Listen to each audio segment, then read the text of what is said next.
Ya comienza La Loca de la Casa por Flaxo Radio.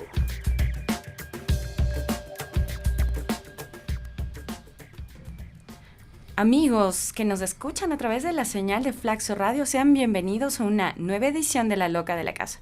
Soy Gaby Ruiz y los estaré acompañando en esta conversación, donde nuestro invitado especial es el poeta, editor y traductor Omar Lara desde Chile. Omar, bienvenido a Flaxo, a Quito, Ecuador. Buenos días, muchas gracias por la invitación. Bueno, Omar nació en Nohualwe, cerca de Nueva Imperial, en 1941, y tiene una obra literaria bastante prolífera. Entre estos aspectos voy a comentarles un par de cosas antes de empezar nuestra conversación. Por ejemplo, él se ha descrito en algunas entrevistas como hijo y nieto al mismo tiempo, como explica, dice, pues creció con sus abuelos. Empezó a escribir muy temprano, dice que desde la escuela, ahora él nos va a comentar a más detalle. En 1963 ingresó a Pedagogía en Castellano en la Universidad Austral en Valdivia. Ese mismo año empezó a publicar en la revista de poesía Trilce, de la cual es fundador, y actualmente todavía se continúa en vigencia y trabajando el Trilce. La vemos por acá. También vamos a conocer algunos de los temas que se han abordado en esta revista, la más antigua de América Latina, como nos comentaba Omar. Siendo estudiante en 1965, trabajó en la Biblioteca Central y ha tenido algunas otras actividades que lo han puesto pues en este carril como editor. Y bien, está también su experiencia después del golpe de Augusto Pinochet en Chile en 1973 y tantas otras momentos y anécdotas de su vida que ahora nos comentará. Quiero agradecerte muchísimo, Omar, porque aparte de esta historia personal muy importante para el proceso de escritura, pues ha sido reconocido con el Premio Casa de las Américas en Poesía en 2007 y en 1975 también, y sin hablar de los otros premios que también forman parte de los reconocimientos a tu obra literaria. Muchas gracias por estar aquí, nos da mucho gusto porque vamos a poder conversar un poco sobre las inquietudes que los lectores y los creadores tenemos. Así que mi primera pregunta es, ¿qué es escribir para ti? Mira, primero un breve alcance a dos cuestiones que deslizaste y que me gustaría complementar. La revista Trilce y el grupo Trilce fueron creados en el año 1964, no en 1966.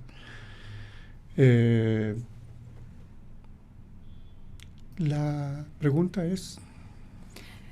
Estamos platicando sobre esta inquietud. Para ti, ¿cómo defines escribir? ¿De qué se trata escribir?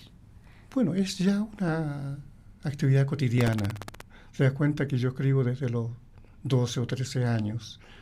Entonces esta pregunta para mí casi en algún momento, si yo me la hago a mí mismo, o puedo contestar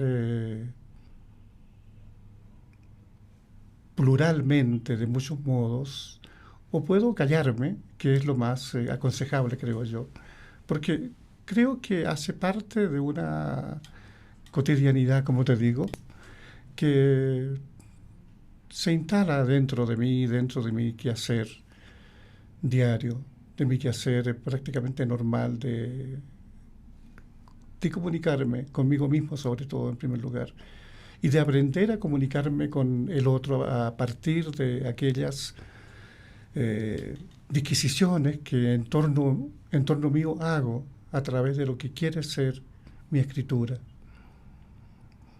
¿Cuáles serían estas primeras lecturas o experiencias de la vida que influyeron el momento en el que decidiste como dedicarte a la escritura? Yo me considero un campesino. De hecho, el lugar que mencionaste, Nohualwe, es un lugar, no es ni siquiera una aldea. Es un lugar en el campo del sur de Chile. Mi familia directa, mis abuelos, con los cuales me crié, como dijiste, eran campesinos netos y con una larga vida campesina que después se instalaron, y yo con ellos, en un pequeño pueblo que se llama Nueva Imperial, donde viví toda mi adolescencia. Yo creo que esos motivos direccionaron un poco mis primeros contactos con la literatura. Escribir sobre aquello que vivo intensamente en mis tiempos niños, en mis tiempos adolescentes, y que provenían sobre todo las motivaciones y los motivos de toda una coreografía proveniente del hecho de ser campesino. Me refiero a las fábulas que se contaban en la casa, al cancionero que mis abuelas y tías cantaban y guitarreaban. En fin, todo eso era un mundo muy, además de significativo, muy compacto.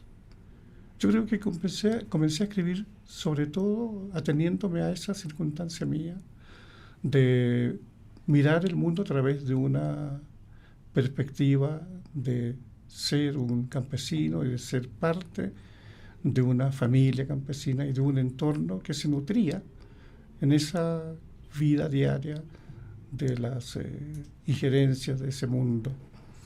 De este cancionero, ¿cuál es, digamos, ahora la canción o quizás el estribillo que me recuerdas o el artista como que te acompaña en algunos momentos de estos viajes? ¿Tú te refieres a lo que...? Sí, nos comentabas que había esta música, este cancionero que escuchabas con tu familia en este paisaje que nos acabas de describir. ¿Y qué música? Quizás para acercarnos un poco a la... Música folclórica chilena. Yo tengo la percepción intensísima de aquellas veladas en las cuales se combinaba, por una parte, la ejecución de estas canciones con guitarra y voz, que era mi abuela y era una hermana de mi abuela quienes cantaban y hacían un dúo extraordinario. Ahora pienso, qué pena que esas cosas no hayan quedado registradas, porque era el folclore mismo, en su más pura expresión, la que se expresaba en esas tardes, noches. Y también ocurría, junto a estas veladas musicales, una especie de cuentacuento de los propios campesinos, aludiendo a sus experiencias de vida, a sus experiencias sobre todo de carácter mágico, de cómo ellos procedían a vivir marcados un poco por una antiquísima forma de ir resolviendo ese modo de vivir, costumbres de la gente, ¿no? Costumbres no solamente de los campesinos, sino de las zonas más populares. Eso fue interesante porque tú aludiste a mi trabajo como traductor, y yo recuerdo que uno de los libros más memorables que yo traduje fue una antología de poesía popular rumana, en la cual encontré una serie de notas tan similares, tan parecidas a lo que ocurría en ese tiempo en los cuentos y en las historias y en las fantasías de mi familia, que me di cuenta que el mundo es muy pequeño y que los chascarros, las experiencias de vida se trasladan fácilmente de un lugar a otro. Muchas historias incluso yo las vi en el folclore rumano, en el antiquísimo folclore rumano, y que ellos proyectan y protegen mucho, con algunas historias que yo después conocí en cancioneros, en cuentos folclóricos chilenos, en fin. Omar, platícanos, ¿cómo fue que saliste de tu entorno familiar en Nogüalgue y luego pasaste a la universidad? ¿Cómo estuvo este momento de tu vida? Hice toda mi vida niña y adolescente en Imperial. Ahí estudié incluso en el liceo, que se llama la enseñanza media. Ahí escribí mi primer librito de poesía, siendo ¿cómo se llama ese? Un adolescente casi. Argumento del día. A veces en mi pueblo, donde el amor florece a tientas, de vez en cuando lírico, sensitivo, sonámbulo. Me suele suceder que te recuerdo. Así comienza un poema escrito en Imperial y centrado en esa atmósfera de pueblito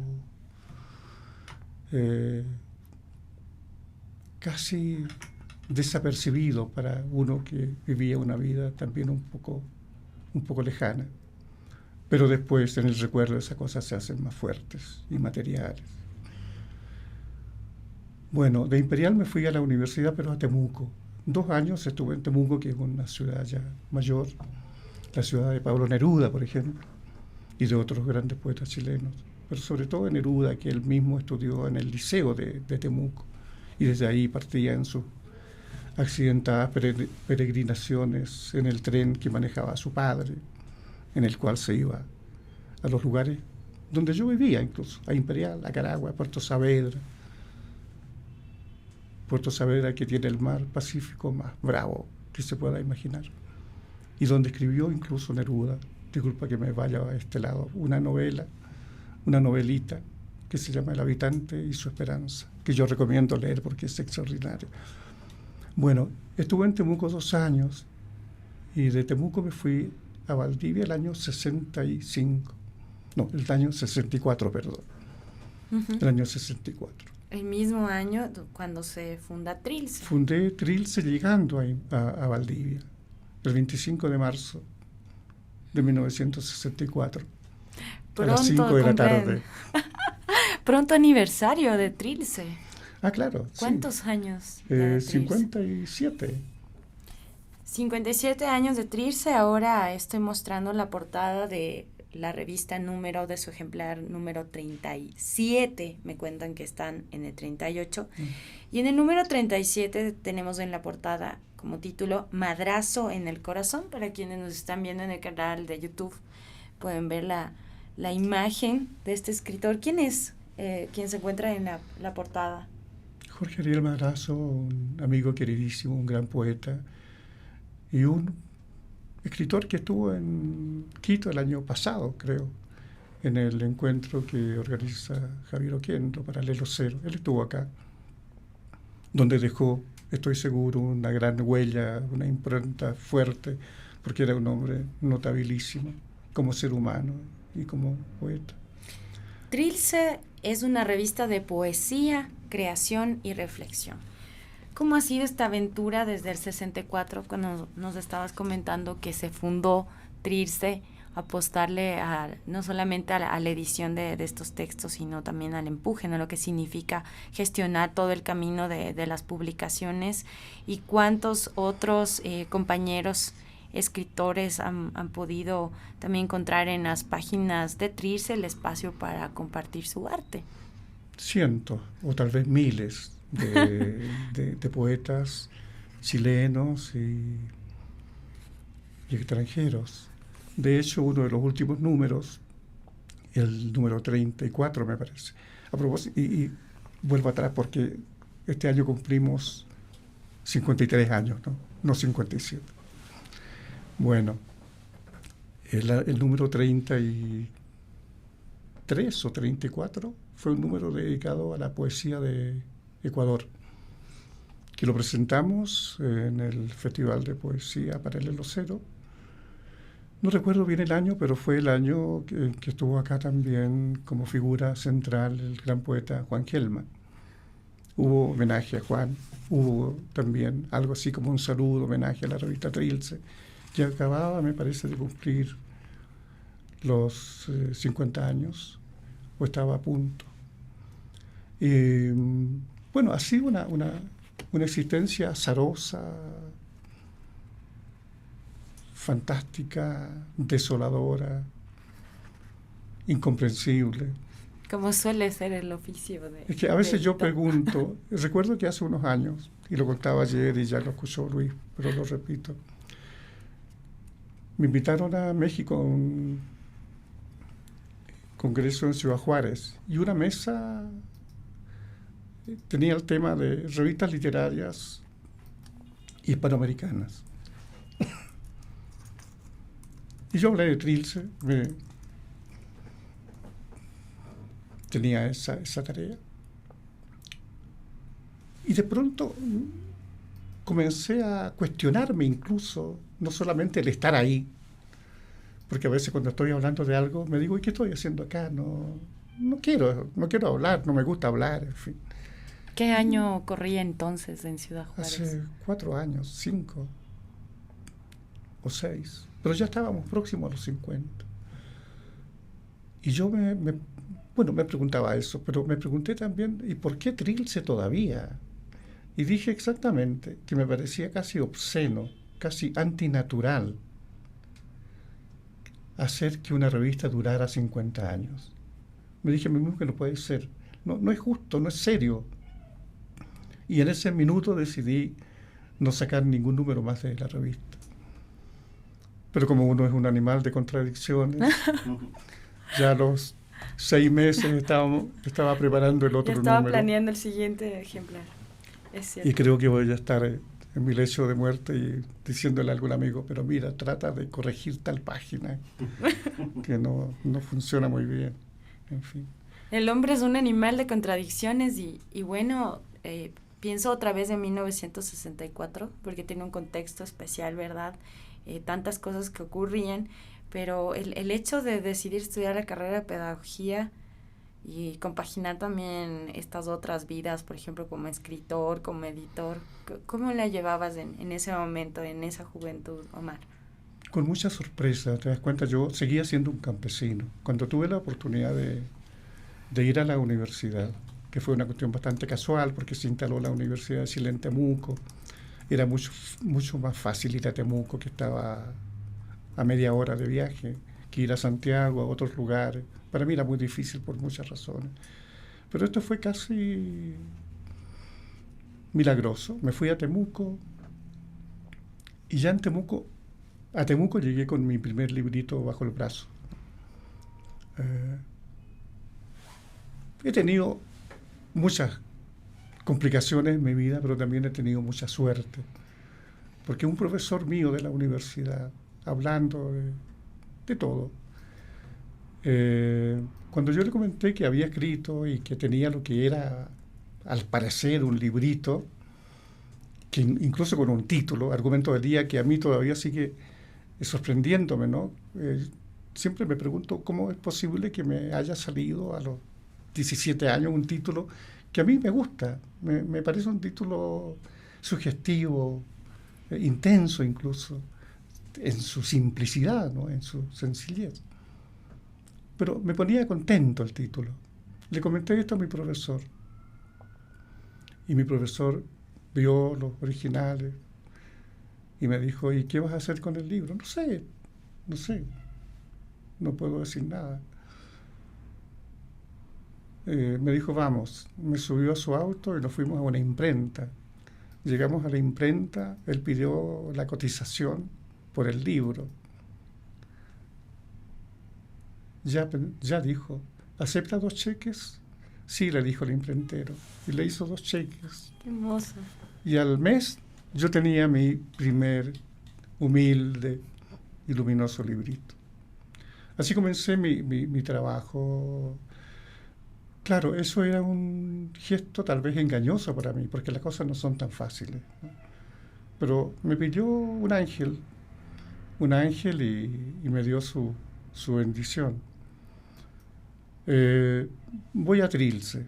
En Temuco había un grupo muy importante que se llamaba Puelche. Puelche es un viento del sur, que a veces es muy helado, otras veces un viento tibio, casi caliente. Yo era un niñito todavía para ellos, ¿no? Tenía 17 o 18 años y aparentaba menos. Entonces nunca quisieron recibirme en el grupo.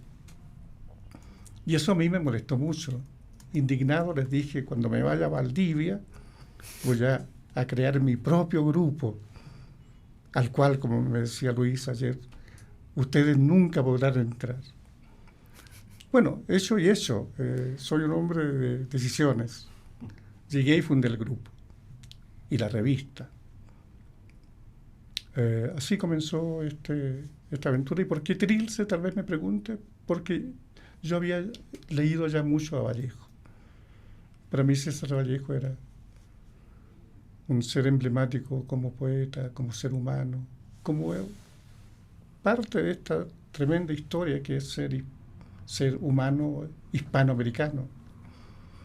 ¿Qué otros poetas han influido a lo largo de tu proceso creativo o como lector y que ahora lo siente presente, ¿no? Hay ciertos momentos de las lecturas, pero en esta primera parte de nuestra conversación te has referido a Neruda, a Vallejo. ¿Quiénes otros escritores han influido en tu poesía? Claro, habría que precisar primero que no solamente los poetas lo influyen a uno. Claro. Te hablaba de mi abuelo y siempre que me preguntan sobre mis influencias mayores, yo lo menciono a él en primer lugar, porque él me enseñó mucho, sobre todo en esto de mirar la vida, de mirar al otro, de tener una actitud plácida y al mismo tiempo decidida frente a las cosas.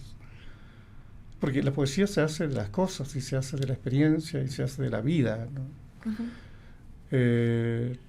Yo creo que uno está influenciado permanentemente por todo lo que mira con interés. Ahora, si hablamos de poetas, yo te menciono a Vladimiro Mayakovsky, te menciono a Paul Eluard. ¿Por qué? Porque fueron los primeros libros que tuve. A lo mejor si me regalan a Nasik Hikmet o a Jorge Carrera Andrade, te mencionaría eso como los primeros e influyentes nombres y vidas que dijeron mucho para mí. Pero te menciono a los dos, al ruso y al francés, porque me regalaron sus obras completas siendo yo muy, muy joven. Pero ya había leído a Vallejo y cuando decidí el nombre de la revista y del grupo, para mí estaba clarísimo que iba a ser un homenaje a Vallejo. Uh-huh. Y de los nombres de los libros, bueno, Trilce, un nombre, un bello nombre, misterioso, incomprensible. De modo que ahí quedó Trilce como nombre y título. Ahí está Trilce todavía para todos nosotros y seguirá. Seguirá porque es un libro inagotable, ¿no? Así es. Ahora, cuéntame, Mara, hay un momento, un hito, me parece importantísimo al que llegamos, son los hechos de 1973, cuando ocurrió este golpe militar en Chile por Augusto Pinochet. Cuéntanos de ese momento en tu vida. Han pasado años desde el 64 al 73. ¿Qué sucedió? ¿Qué quieres compartirnos sobre esos hechos en particular? Bueno, ese tiempo sigue muy claro para nosotros, muy pendiente y muy actual, porque todo aquello que produjo el golpe, las mayores calamidades que provocó en el país todavía siguen coexistiendo con nosotros. El país sigue marcado por esa terrible experiencia. Bueno, yo trabajaba en la Universidad Austral. Para los golpistas, todos los que nos dedicamos a los asuntos culturales, éramos subversivos o enemigos naturales. Lo éramos, por supuesto. Y casi inmediatamente después del golpe yo caí preso, estuve 4 meses. Me salí en diciembre, en enero me aconsejaron que me fuera del país por un tiempo. Me fui a Lima. Y estando en Lima comenzaron mis primeros escarceos ecuatorianos. ¿Por qué? Porque yo tenía que salir cada 3 meses de Lima para renovar la visa. Entonces me iba a Guayaquil. ¿Y en Guayaquil dónde llegabas? ¿Quién era, como quien dice, tus amigos, tu red ahí? No tenía ningún amigo. Nadie. Llegaba a cualquier lugar, pero en algún momento mis amigos poetas peruanos, que eran muchos y muy buenos, yo todavía los amo. ¿A quiénes, por ejemplo? Muy amigos eran Arturo Corcuera, Antonio Cisneros, Carlos Germán Belli, entre los poetas, ¿no? Alejandro Romualdo. Casi un poco pedante porque te estoy nombrando a enormes poetas peruanos y de lengua española, pero eran mis amigos. Y otros como Víctor Escalante, un gran trabajador de la gráfica, ¿no? Gran pintor. Jorge Villorú, que era el gerente de la editorial Losada, cosa que fue muy importante en ese viaje porque yo había perdido toda mi biblioteca y él me regaló una segunda biblioteca con todos los libros que yo quise de Losada, que fue lo que me llevé a Bucarest después. Bueno, llegué a Guayaquil, me imagino que en mi segundo viaje. ¿En qué año fue la primera vez que visitaste Ecuador? 74. 74 después 74. de esto. Para entonces ya habías publicado, por ejemplo, Argumento del Día, que ya nos hiciste referencia en el 64, y Los Enemigos de 1967. En el 74 publicas Serpientes y la verdad no puedo dejar de relacionar el hecho político, las vivencias, también con los títulos que habías trabajado en esos años. Sí, pero es casual. Es casual. Los Enemigos, un libro de 1967. En el año 72 hay un tercer libro que se llama Los Buenos Días, que para mí es muy importante, porque era como un libro de despegue ya muy, muy eficaz y muy serio dentro de lo que podría llamar yo mi proyecto poético.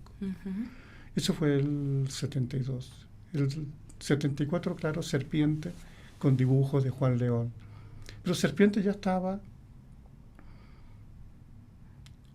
gestado en Chile, incluso antes del golpe. Antes del golpe. Curiosamente hay poemas que hablan tan meridianamente claros sobre algunas escenas de golpe, por ejemplo, que muchos creen que yo lo escribí después del golpe, pero no. Tampoco quiero hablar de premonición, porque no me gusta la palabra, porque esa es una palabra demasiado engañosa. Pero así fue. Y no solamente en ese poema, libro, porque es un solo poema dividido en 14 pequeños poemas breves, sino en otros también, un libro, una sección que se llama Habitantes. Hay muchas alusiones a una especie de atmósfera pervertida que se va originando en la ciudad. Pero la mayoría escritos antes del golpe. Ahora, esos poemas fueron parte del libro que ganó el Premio Casa de las Américas de La Habana, más varios otros poemas que escribí en Lima.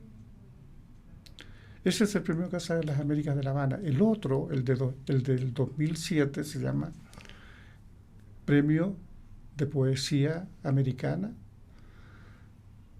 de la Casa de la Casa de América, pero es de Madrid, que son distintos. A veces se confunden, pero uno es el Casa de las Américas de La Habana y el otro Casa de Poesía Americana de la Casa de América de Madrid.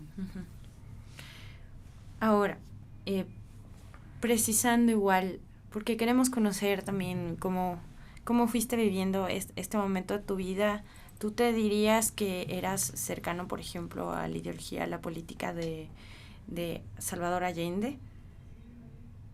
Del compañero presidente. Todavía le sigo llamando el compañero presidente. ¿Cómo te sientes tú en ese sentido cuando alguien, creo no que los poetas, los escritores también deben ser ciudadanos y tomar una posición frente a la realidad? ¿Cuál es el nivel de compromiso y de idea que ahora te despiertan estos hechos que ocurrieron en tu país? Absolutamente. Ahora, cómo lo enfrenta como poeta ya es otra cosa. Yo creo que ahí hay matices. Pero como ser humano, como ciudadano, yo creo que uno no debe tener absolutamente ninguna duda. Estamos en momentos muy decisivos en que se está jugando el destino de un país, nuestro destino íntimo además. De modo que hay como punto de inflexión nuestro, no puede haber duda. Ahora, cómo uno enfrenta en su creación poética esta situación ya son otras historias y son cuestiones ya personales, ¿no? Privadas, pero sin duda que no están al margen de lo que pasa con nosotros.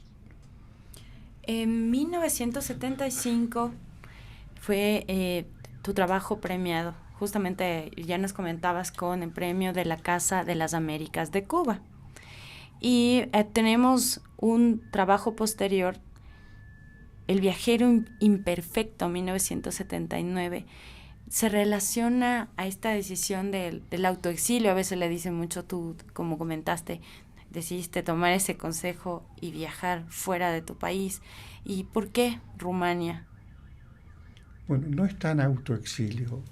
O yo me iba o qué sé yo.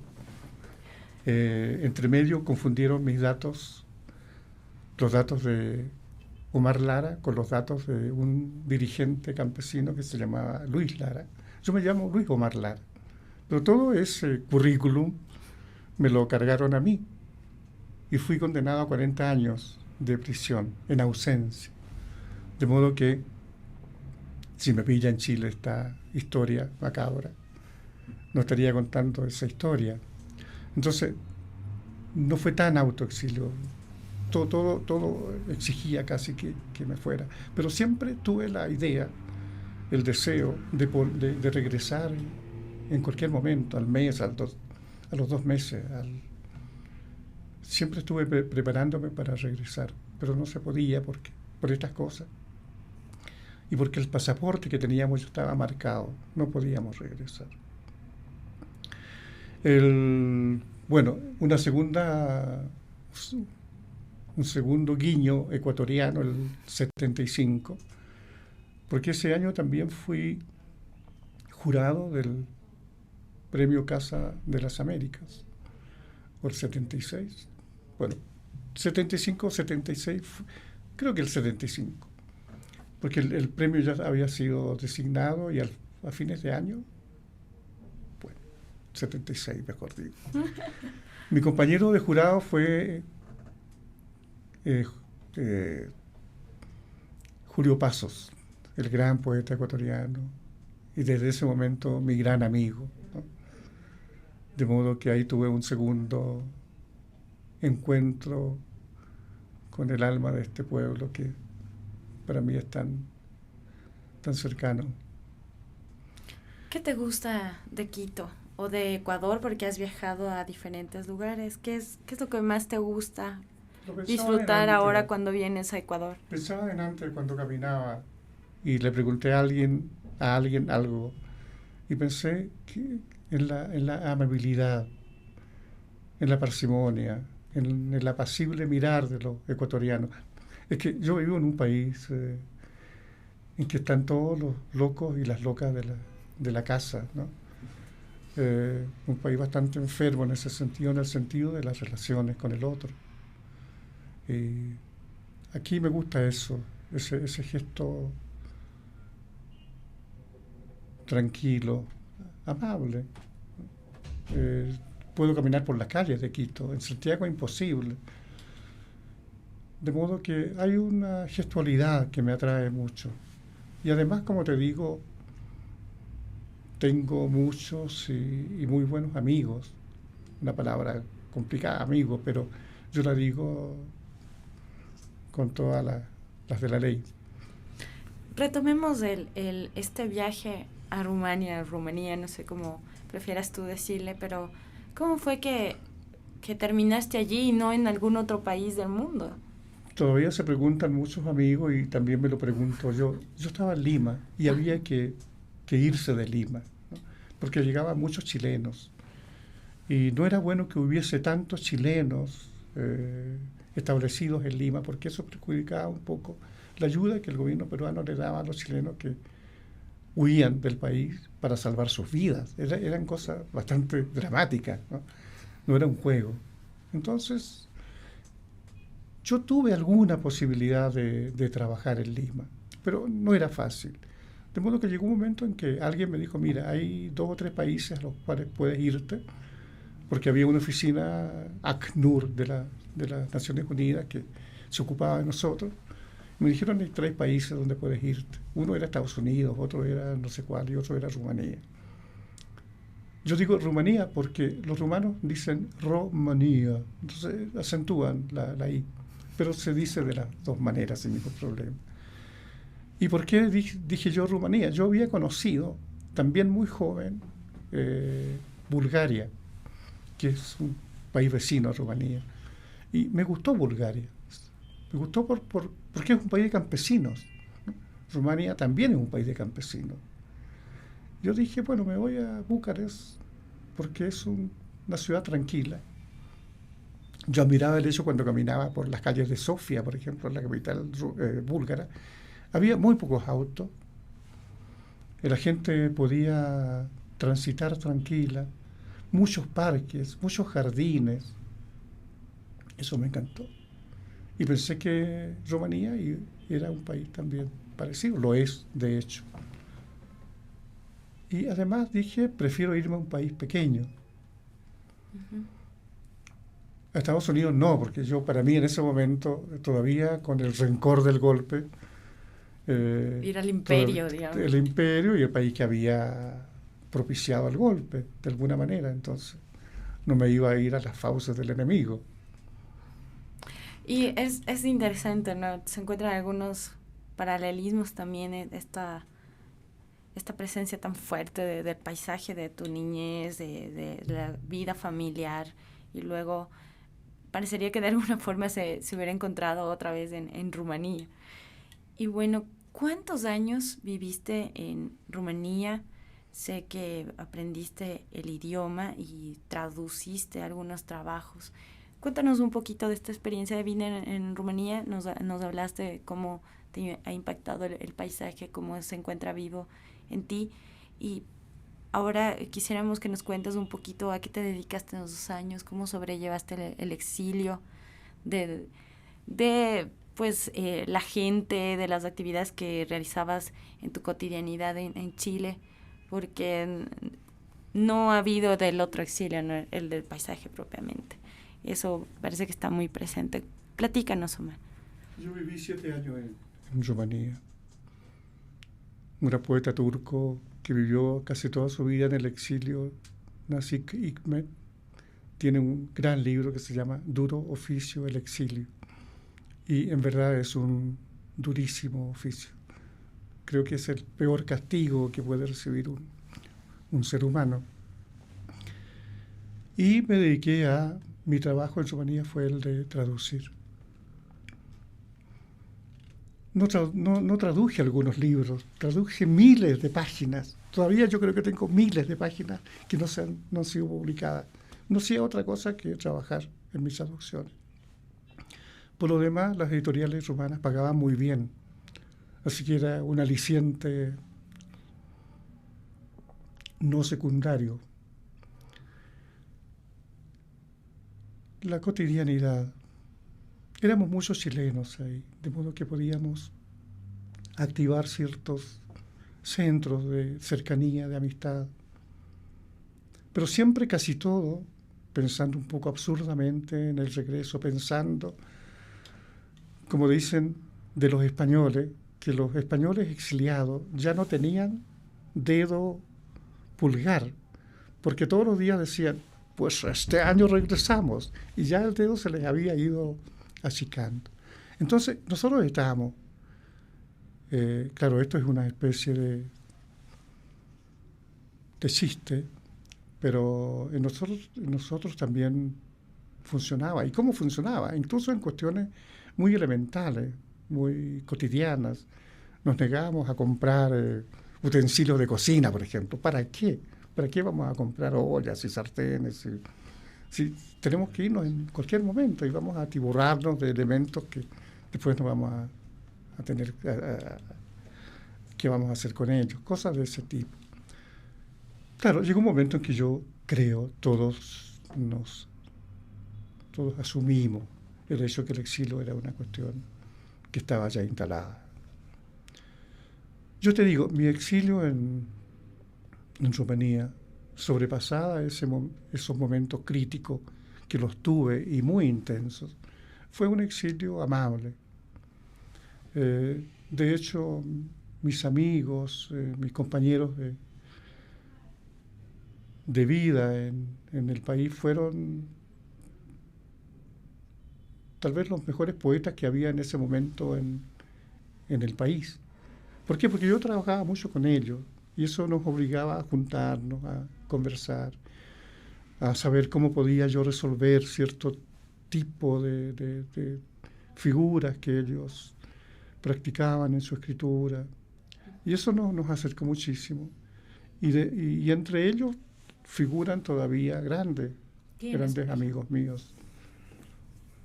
Yo creo que hay unos 30 libros traducidos por mí, publicados tanto en Rumanía, en España, en México, en Chile, en Perú.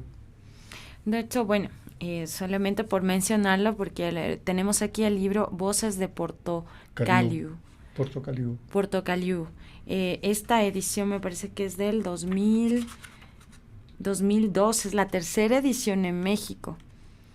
Sí, hay algunas publicaciones que tenemos ahora mismo. A quienes nos ven en YouTube les puedo mostrar la portada.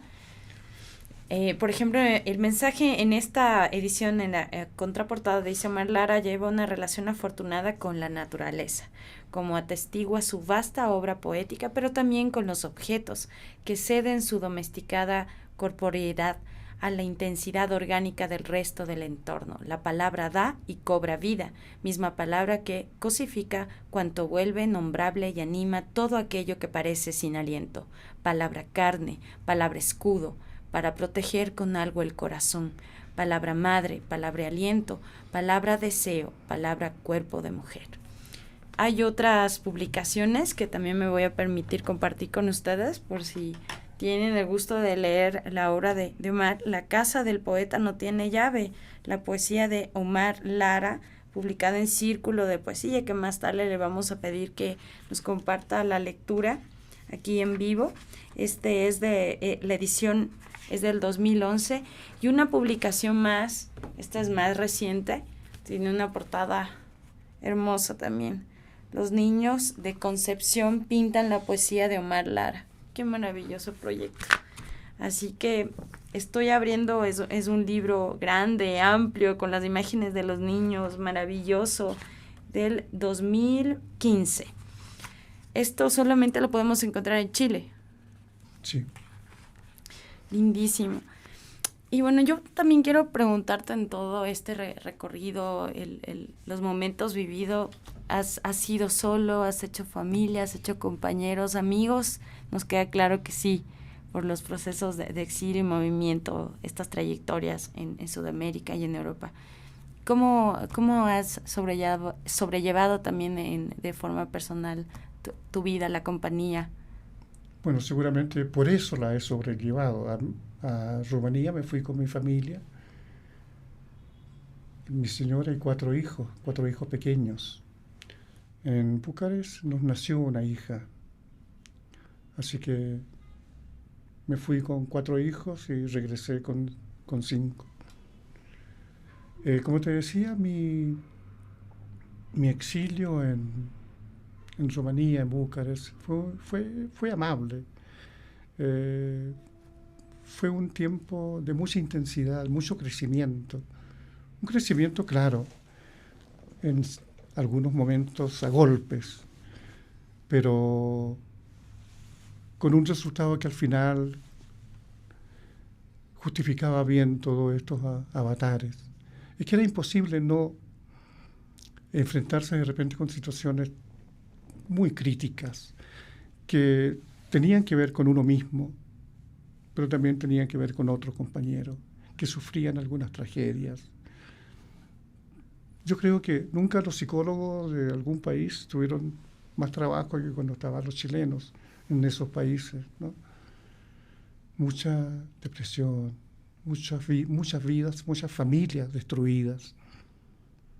Yo, felizmente, no destruí mi familia, al contrario, la fortalecí. Eso fue muy importante. Cuando deciden regresar,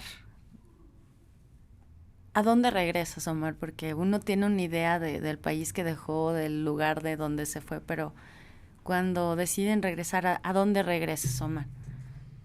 El tiempo del regreso fue totalmente inesperado, porque yo había solicitado regresar hacía muchos años. Estaba en España yo, porque de Rumanía me fui a Madrid, donde viví 4 años, pensando justamente que desde España iba a ser más fácil resolver una serie de pequeños problemas que se van presentando cuando uno solicita el regreso.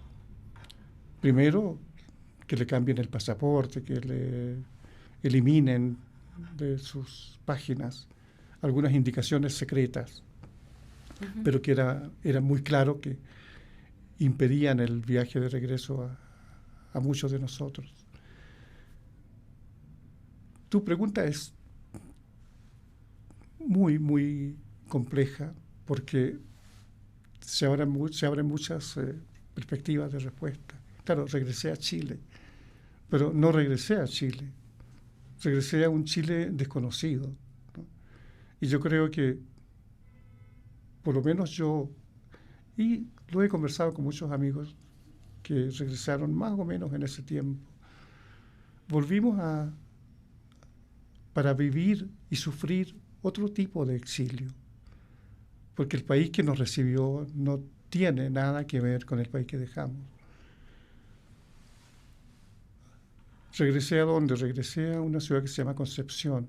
Mis ciudades en Chile eran Valdivia, fundamentalmente, donde hice mi vida poética mayor, donde fundé la revista Trilce, el grupo Trilce. Y además es una ciudad bellísima.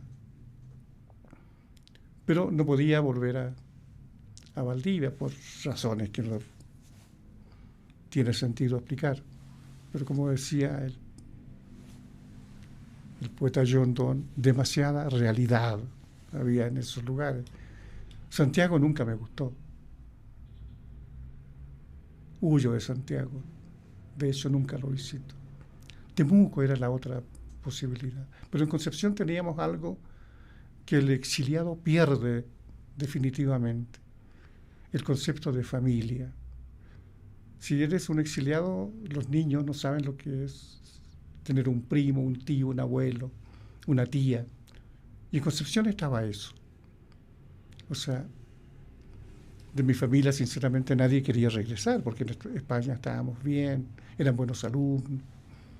El único obsesionado con la idea de regreso era yo. Entonces, lo único que pude ofrecerle fue esa idea de llenar con carne el concepto de familia. Porque ahí teníamos, por parte de la mamá de mis hijos, muchos tíos, muchos primos, abuelas, etc. Pero, en rigor, yo creo que todavía no he regresado y creo que nunca regresaré. Es impresionante lo que nos acabas de comentar, esta experiencia tuya del exilio. Y se dice, por ejemplo, que cuando estuviste en Madrid hay una segunda fundación de Trilce, y como ya nos has comentado, casi obsesivamente dedicándose a la publicación, ¿no? A armar libros y a formar estas redes en donde se apoyan prácticamente la publicación pensada, inteligenciada de estas obras. En 1981 fue, como reseña tu biografía, que pasaron a vivir a Madrid. Más tarde tenemos, por ejemplo, la publicación en 1984 de Fugar con Juego. Luego, en 1998, Jugada Maestra. 2003 tenemos Voces de Portocaliu, al que ya nos referimos. Y el Premio Internacional Fernando Rielo en 1983 por sus trabajos de traducción. La Medalla Mihai Eminescu en Rumanía 2001, la Medalla Presidencial Centenario de Pablo Neruda 2004 y en el año 2007 el Premio Casa de América de España con el libro Papeles de Jarek Ayun. De estos libros, ¿cuál nos recomiendas? Yo sé que pues la obra es extensa, pero pensando quizás en un lector ahora aún más con esta obra tan prolífica, quiero preguntarle ¿en qué lector piensas cuando crees que tenemos un lector como creadores? ¿Cómo te imaginas de ese lector que lee tu poesía o está encontrando Trilce? Yo he tenido respuestas sorprendentes a ese escenario que tú pones. Yo pienso que hay algunos libros más finos, mejor trabajados que otros. Pienso que hay algunos poemas que reflejan mejor lo que yo quisiera decir. Pero de repente me he encontrado con lectores, con buenos lectores además, que es lo que por eso digo la palabra sorpresa, que me dicen, oh, mira, Omar, ¿y este poema tal y tal, en qué libro está? Y yo digo, ¿qué poema? Ese poema no es mío. ¿De dónde lo sacaste? Pero si es tuyo, seguro. Y empiezan a trajinar sus apuntes. Y mira, está publicado en tal libro. Era un poema que para mí era un poema olvidado u olvidable. No significaba mucho. Sin embargo, un lector, lo recordaba y era importante para él. No solamente lo recordaba, sino que algo le había dicho en algún momento. Entonces, por eso que es difícil la respuesta a una pregunta así, porque los lectores tienen un guiño especial en sus lecturas, que uno no logra vislumbrar, ¿no? Pero claro, hay libros que yo he tenido y he regaloneado mucho. Te mencioné primero, delante, uno de mis primeros libros, que se llama Los Buenos Días. Es un libro para mí significativo porque era el libro que iniciaba aquello que te decía también y que yo concebía como un proyecto poético. De hecho, después de ese libro hubo un libro mayor que recogía ese libro y otros, y estaba en la imprenta del Estado de Chile, que se llamaba Quimantú, que es una editorial extraordinaria, que publicó en Chile ediciones de 100.000 libros que se agotaban, y hacían ediciones de otros 100.000 libros de autores como Neruda, Mistral, pero también Julio Verne u otros autores. Bueno, en esa editorial emblemática para nosotros estaba mi libro, pero vino el golpe, ese libro se perdió, perdí muchos poemas.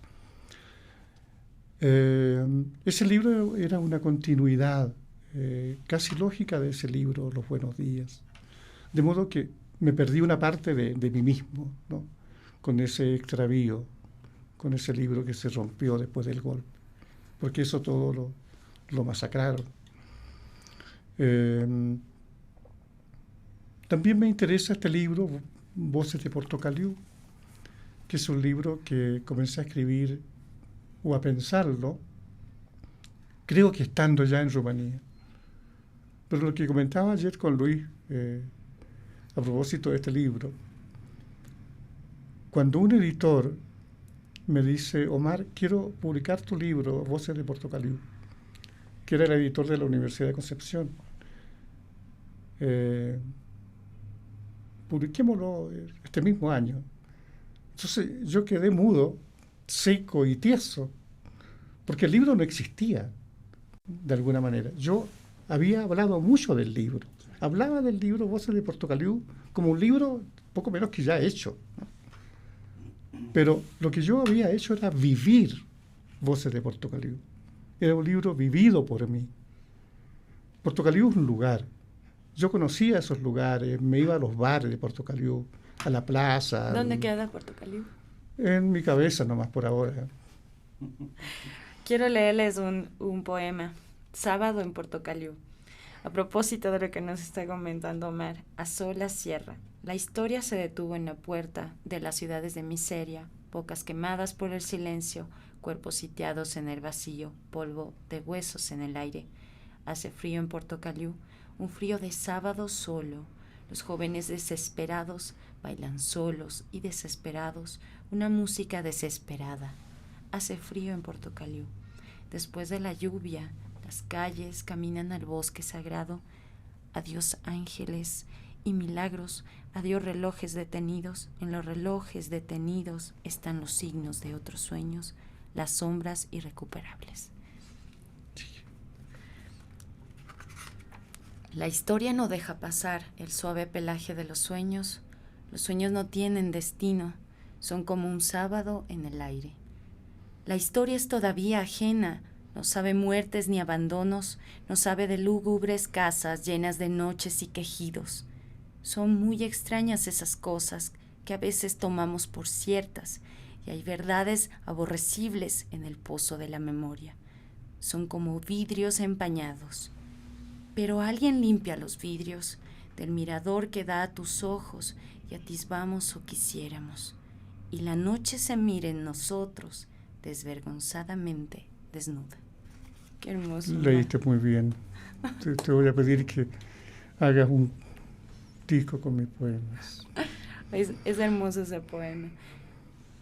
Un audiolibro nos sugiere Javier Magas desde Los Controles, pero Muy bien. Omar, ha sido increíble mantener esta conversación contigo. Es una producción literaria a la que nos hemos referido de una manera, pues yo creo, bastante vivencial. Y eso nos agrada precisamente de este programa de La Loca de la Casa. Tenemos escuchas, pero también lectores, gente que a veces en su primer encuentro con un libro, con un escritor, está pasando por ciertos momentos de su vida, y encontrarse también con los escritores como estos humanos que pasan, viven cosas, es también importante, ¿no? Y para cerrar esta conversación, yo quiero que te refieras a tu último libro que acaban de publicar y de presentar ayer en Quito, en la colección Dos Alas, y finalmente que puedas escoger un par de textos y los leas, porque uno de los momentos especiales de este programa también es que se pueda escuchar en la voz de los escritores sus textos. Pero ya leíste tú y no voy a superar. No, por favor, no puede ser. Esa majestuosidad y finura con que leíste. Mira, el libro que presentamos ayer es el último y primero en Quito, pero hay otros posteriores. El último se llama Abracé la Tierra, que se publicó hace unos meses en Concepción.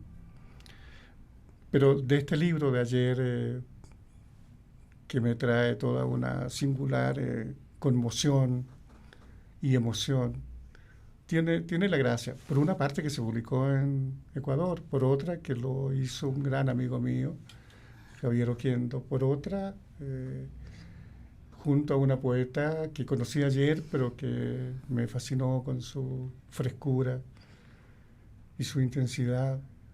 Y otra, el título de la colección Dos Alas. Yo le recordaba ayer tanto a Antonia como a Javier un verso de un gran poeta francés, Apollinaire, que dice en un momento: como los píes de la China, que tienen solo un ala y vuelan en parejas. Siempre cuando supe de la colección esta, recordé ese verso, que me parece un verso conmovedoramente solidario, ¿no? Juntar dos seres para que puedan hacer algo, volar juntos, pues de otra manera no se puede. Bien, yo estoy muy feliz y muy orgulloso de ser parte de esta colección, de instalar mi nombre de alguna manera en esta ciudad que siempre me es muy cercana, y no lo digo por una cuestión puramente como decimos en Chile, para hacer la pata, ¿no? Es así, y yo lo tengo muy claro por qué me gusta y por qué la amo. Aunque no lo pueda explicar todo. Voy a leer un poema que a lo mejor bastaría con uno, y uno muy breve. Pero primero te voy a decir uno que, como le decía a alguien, es el poema que me ha hecho famoso, que se llama Toque de Queda. Quédate, le dije, y la toqué. Este se llama Encuentro en Portocaliú, que fue el poema que dio inicio a este libro. En ese tiempo yo corría detrás de una sombra. Desde el 10º piso en el barrio de Drumultavery, yo miraba a través de una niebla caliente, a través de la humedad humosa, a través de las reverberaciones de agosto, una figura venía caminando desde la parada de autobuses. Una figura parecía dirigirse hacia mí. Yo la veía perfectamente desde el 10º piso en el barrio de Drumultavery. Era la odiada figura conocida. Su aborrecible rostro estaba ahí y su pelo, que el sol no incendiaba, y con él todo su cuerpo. Yo miraba petrificado la escena, los indolentes pasos y su entorno, árboles, cosas en movimiento, el asfalto que el sol ondulaba. Yo miraba esa escena con su centro precioso. En esos tiempos, yo escribía un poema titulado Encuentro en Portocaliu. Era necesario encontrarme rápidamente porque, pensaba yo, la poesía ¿para qué puede servir sino para encontrarse? Eso fue después de escribir muchas cartas preguntando ¿dónde estoy? Nadie sabía dónde estaba y no podían decírmelo. De modo que empecé a decir a diestra y siniestra, protégeme con algo el corazón. Protégeme con algo el corazón, seguía repitiendo, y como no me entendían, empecé a escribir unos poemitas insidiosos relativos al río de Imbovitsa, relativos a la columna del infinito, relativos al plan quinquenal. Hasta que un día en Portocaliu hay un sol amarillo como cáscara de naranja. Una tarde en Portocaliu hay unos grandes pájaros con una sola pata y picos en forma de corazón. Una noche en Portocaliu estaba escrito que no te encontraría en Portocaliu, pero guardo el recuerdo de esa espera y huellas de picotazos en forma de corazón.